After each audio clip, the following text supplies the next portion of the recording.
Hello, and welcome back to Frugal Gamer. Today I'm going to be talking to you guys about the 5 basic first aid items that you should have in your first aid kit. So, number 1 is going to be bandages. Now, when I say bandages, I don't just mean your regular Band-Aids. I mean your bandages, your large bandages. I'm going to go ahead and take one out just so you guys can see what I'm talking about. As you can see, there is the outline of the bandage. Now, these should be available to you in case you get a big scratch. For example, if you get a gash or something, one thing that may be very good for you to do is have one of these on hand, and if it's small enough, you might just need this alone.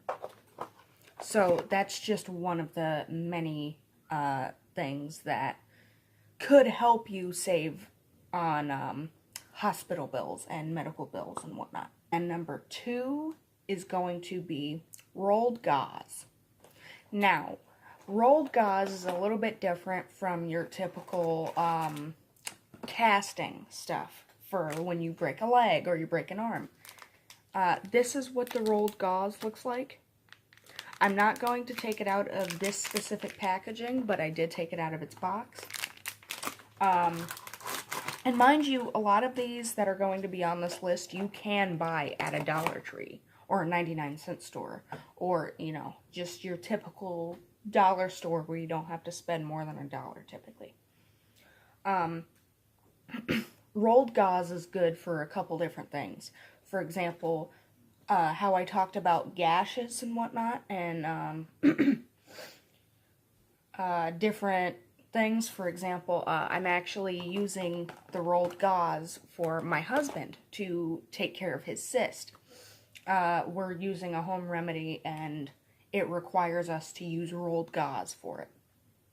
So, rolled gauze can be one of the things that can help you on various different situations when it comes to saving on medical bills.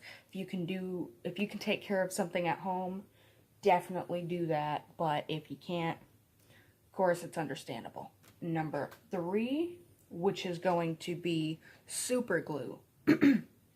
Now, what many people don't realize is that Superglue is actually not that harmful to us. It can be a little bit, but our immune system will learn to fight it off if you do end up having this in your first aid kit and you end up having to use it. Some things that will happen is you may get a cut on your hand, and then what you can do is you could squeeze the parting pieces of skin back together, and you can put Superglue on there, or even just in there, and you can hold it together.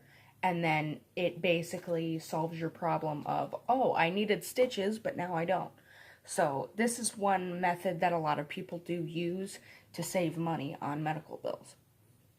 And a lot of the people that I've talked to that have used this method have actually had minimal to no scars left over. So I'm going to go ahead and move on to probably the most obvious one on this list. Number 4 is going to be cotton.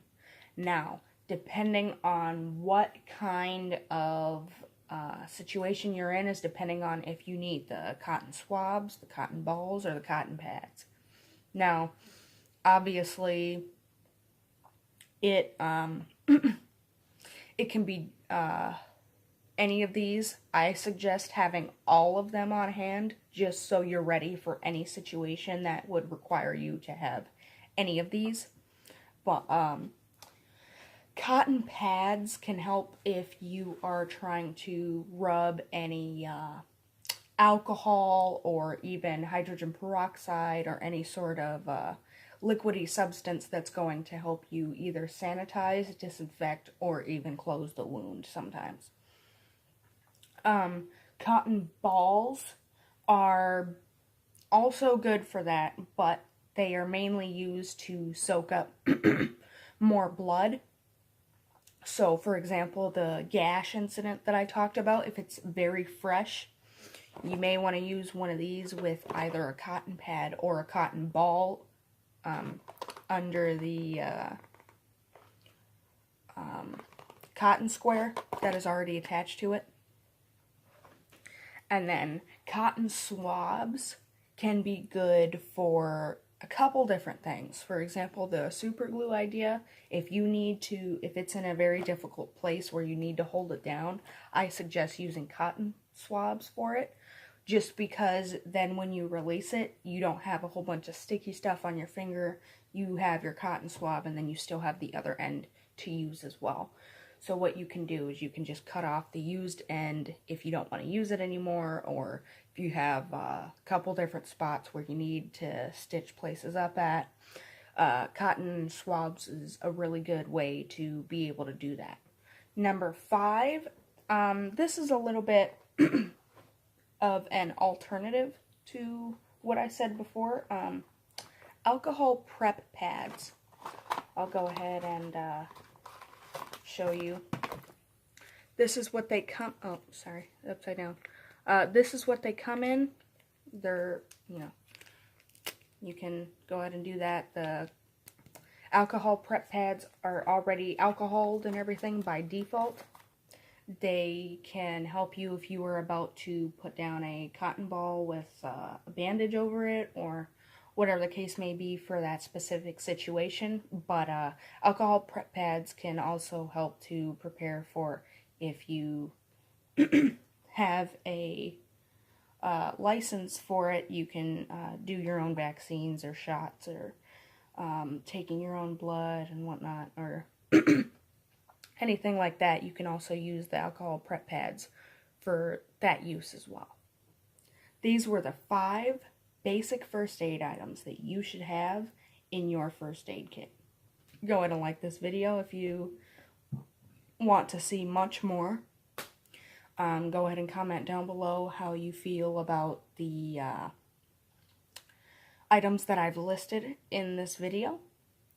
And go ahead and subscribe if you like the channel. Bye-bye.